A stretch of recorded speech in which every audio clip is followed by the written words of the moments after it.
Jangan lupa subscribe YouTube channel Metro TV News dan nyalakan notifikasi. Pemirsa, untuk membahasnya telah bergabung bersama kami Bapak M. Holil Nafis, Ketua Majelis Ulama Indonesia Pusat. Selamat sore, Assalamualaikum Pak Holil. Waalaikumsalam warahmatullahi wabarakatuh. Selamat sore. Pak Holil, bagaimana sebetulnya fatwa dari MUI terkait pengurusan jenazah pasien COVID-19? Ya, MUI ada dua fatwa yang menjelaskan tentang pemulasan jenazah ini. Ada fatwa nomor 14 tapi tidak terlalu rinci. Ada fatwa nomor 18 yang memang rinci khusus berkenaan dengan tajhizul jenazah, pemulasan jenazah. Di dalam fatwa itu disebutkan bahwa orang yang meninggal karena virus COVID ini, dia meninggal dalam keadaan syahid akhirat. Ya, pahalanya pahala mati syahid, jadi lebih dekat kepada husnul khotimah insyaallah. Ya, meskipun barangkali kita sebagai keluarga merasa sedih karena tidak seperti biasanya kalau dalam kematian yang tidak karena kena COVID. Nah, caranya adalah tetap dimandikan, tetap dikafani, tetap disolatkan, lalu dikuburkan. Berbeda dengan memang syahid dunia akhirat yang tidak perlu dimandikan, langsung dikuburkan. Nah, pada saat pemandian itu dijelaskan dalam fatwa, sebaiknya dibersihkan dulu dari najis ya. Dan wajib dilakukan oleh orang yang halal baginya atau muhrimnya, ya, seperti suami atau istrinya, atau bagi keluarga dekatnya yang nggak batal wudu adalah muhrimnya, atau orang lain tetapi jenis kelamin yang sama. Yaitu kalau laki-laki dimandikan oleh laki-laki, kalau perempuan dimandikan oleh perempuan. Namun dalam kondisi pandemi ini kan tak semua orang bisa memandikan, tidak semua orang bisa melakukan tajhizul jenazah. Karena apa? Keterangan orang yang kompeten dan berwenang pada saat itu sebagai dasar fatwa Majelis Ulama bahwa orang yang sudah meninggal pun masih kemungkinan besar akan menular kepada orang lain sehingga tidak bisa didekati oleh kita. Makanya dilakukan oleh nakes. Nah, jika tidak ada yang jenis kelamin yang sama, maka boleh dilakukan oleh jenis kelamin lain yang berbeda jenis kelamin, tetapi tetap menghormati ya kehormatan jenazah itu, yaitu ditutup, bajunya nggak perlu dibuka, cukup disiram begitu saja. Kalau nggak bisa, ya bisa ditayamumkan kalau tidak bisa dimandikan itu.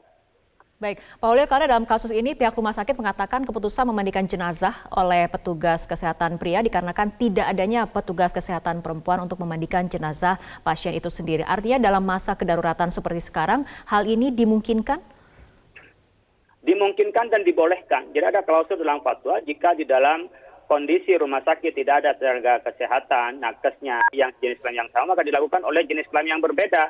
Dengan tadi tetap ditutupi auratnya, jangan dibuka bajunya, tinggal disiram begitu saja, secara najisnya dibuang, dihilangkan, kemudian dikafani. Atau kalau tidak bisa dimandikan, tinggal ditayamum. Tayamum cukup dengan debu, diuliskan ke wajah dan telapak dan tangannya sampai penggelangannya ya minimalnya itu.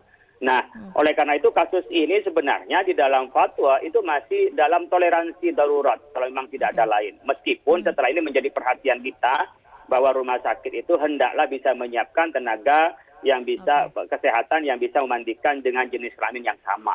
Oke, untuk kasus di Pematang Siantar sendiri, apakah MUI sudah mengecek langsung ke lapangan mengenai kejelasan kasus ini? Ya, kami menganggapnya ini adalah kasus di daerah.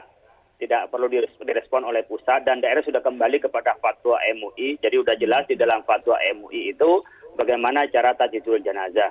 Persoalan perbedaan pandangan tentu dikembalikan kepada fatwa itu. Karena kalimatun sawanya kita nanti ada perbedaan pendapat sesama umat Islam, kita berpayung di bawah MUI, maka kembali kepada fatwa MUI. Insya Allah meskipun kami tidak turun langsung dari pusat, di daerah dalam kasus seperti ini sudah bisa ditangani.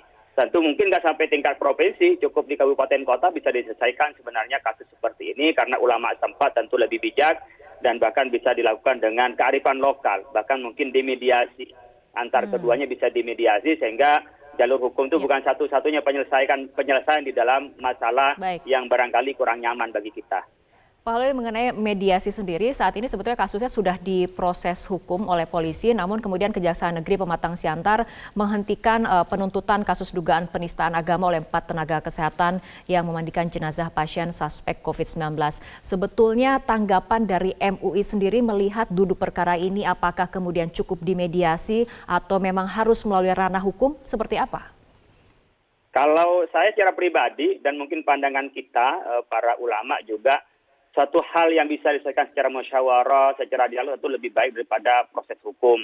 Kami bisa memahami lah dari keluarga barangkali ada ketersinggungan, ketidaknyamanan atau merasa kurang tepat pelaksanaannya dalam melaksanakan ajaran Islam dalam proses pemulasan itu di kondisi dalam keadaan sedih mungkin bisa saja dia berpikir proses hukum dan itu saya pikir lebih baik daripada dia mengambil tindakan-tindakan amarah ya.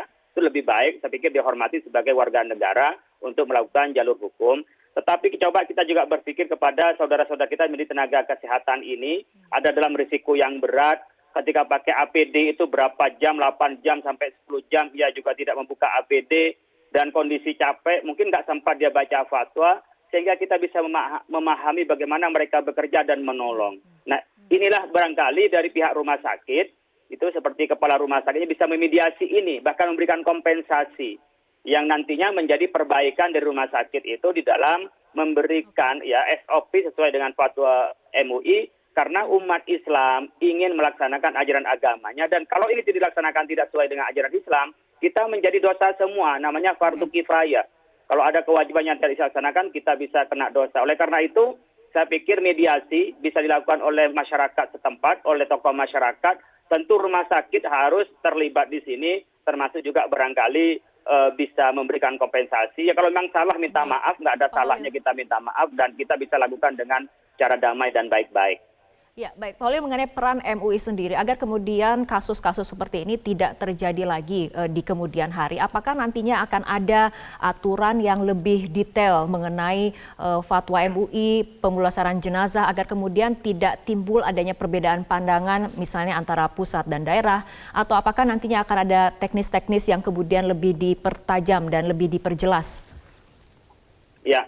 Saya ketepatan di periode lalu itu saat jadi ketua komisi, saya jadi sekretaris di Satgas COVID-19 MUI ya. Dan sekarang diteruskan oleh teman-teman untuk dibentuk kembali Satgas COVID-19 ini. Dan ada pembentukan-pembentukan di daerah. Kita berharap nanti bisa dimaksimalkan sosialisasinya, lalu bekerja sama dengan pihak terkait. Di dalam hal ini ada Satgas COVID-19 dari pemerintah, sehingga kita yang menjadi fatwa menjadi kebijakan dan nantinya tidak perlu lagi barangkali banyak yang belajar tapi cukup diterjemahkan menjadi SOP, menjadi peraturan sehingga mudah dipahami yang diatur oleh pemerintah sesuai dengan ajaran syariat Islam sehingga lebih mudah penerapannya di masyarakat. Baik, Bapak M. Holil Nafis, Ketua MUI Pusat, terima kasih telah berbincang bersama kami sore hari ini.